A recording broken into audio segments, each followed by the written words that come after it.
kasalukuyan makakusap natin si LTO Traffic Safety Division Chief Daisy Jacobo. Good morning po, ma'am. Live po kayo sa sa Kape at Balita.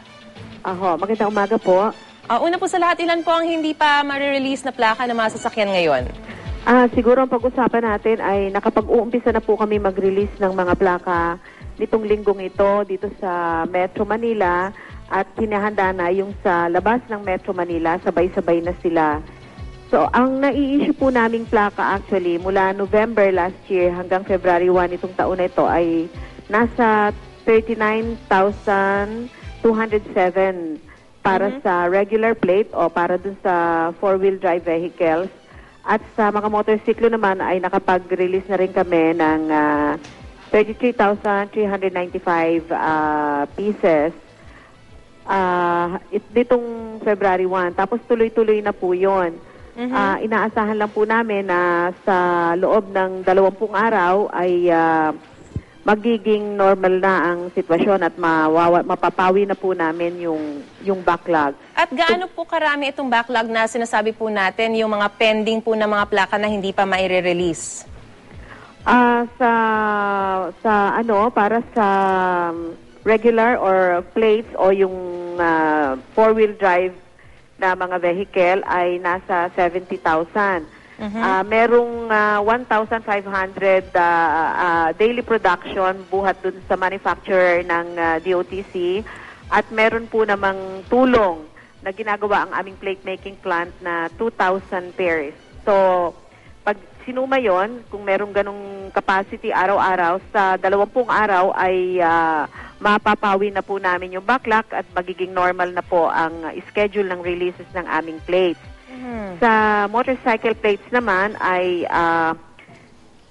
nasa 900,000 pieces ang backlog, pero meron kaming daily delivery sa manufacturer ng 6,000 pieces at sa tulong naman ng ang LTO plate making plant ay may 1,000 pieces daily production for a combined daily production na 7,000. So, magno-normalize ang sitwasyon sa inaasahan namin sa loob ng 120 days o mga 5 buwan at 3 linggo. Okay, so by then pa po natin maaasahang mai-release lahat ng mga pending na mga plaka? Hindi natin maasa na mai-release, kundi nagre-release na kami. Ongoing, magno-normalize opo. ang sitwasyon pagkatapos nung binanggit kong mga palugit na panahon. Alright, pakipaliwanag lang po sa amin, ma'am, kung paano po ba yung proseso. Isa lang po talaga ang manufacturer na pinanggagalingan ng mga plakang yan, kahit na napakarami o libo-libo yung mga sasakyan na kailangang releasean ng itong mga plakang ito? Oo, kasi yun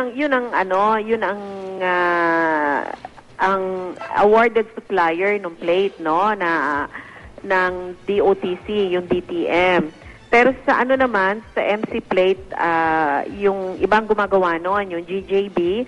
Pero sa dalawang manufacturers nito, yung isa para sa exclusive para sa MC plates at yung isa naman para dun sa regular plates, tumutulong ang planta ng LTO. Kaya lang yung planta nga ng LTO, kaya nga in-outsource yung mga yan, ay limited ang kapasidad. Konti hindi siya makapag-manufacture ng mga more than 2,000 plates a day. Dahil napakaluma na po nun. Alright. Dun po sa mga stickers po yung para sa rehistro, may backlog din po ba tayo or available po ba siya? Yung stickers naman natin, na-delay lang yon nung yung January, no? Ang lang doon, ang hindi nakakuha, nasa Febrero na tayo. Pero nag-aabot na ngayon dahil nagre-release na rin po kami ng mga stickers. Kaya lang medyo naaantala nga po yung pag-deliver kasi base na rin po yun doon sa napagkasunduang schedule ng delivery. Pero ina-expect namin na within the month ay magno-normal na rin ang sitwasyon para sa sticker. Hinga na lang po namin kayo ng huling mensahe niyo po, lalo na sa mga motorista na patuloy na nag-aabang at yung iba na ginagamit na pang-negosyo yung kanilang mga sasakyan. Oo nga po,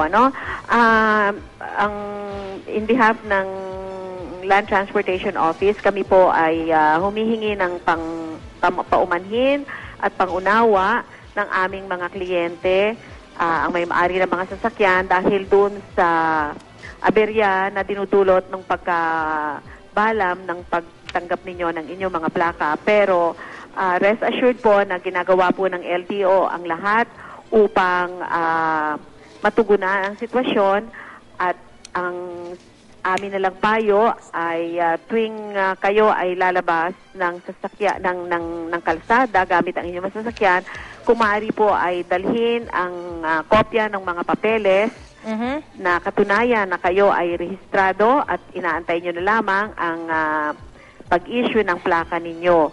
Ang mga enforcers naman natin, kung pwede, lalo na yung mga nanggagaling sa iba-ibang ahensya, maliban sa LTO, na nagdimintina ng traffic sa kalsada, kung maaari po ay pag pinakita naman yung papeles ay huwag nyo na silang huhulihin, at kung huhulihin naman ninyo ay meron ding konsekwensya yon, kasi ibig sabihin po ng abuso kayo ng inyong autoridad, at para na rin kayong nanghuli ng walang autoridad sa ganong pangyayari, dahil yung hinuhuli nyo ay mayroon naman talagang katunayan na siya ay rehistrado at hindi dapat huhulihin. Alright, maraming salamat po, LTO Traffic Safety Division Chief Daisy Jacobo. Magandang umaga po. Magandang umaga po.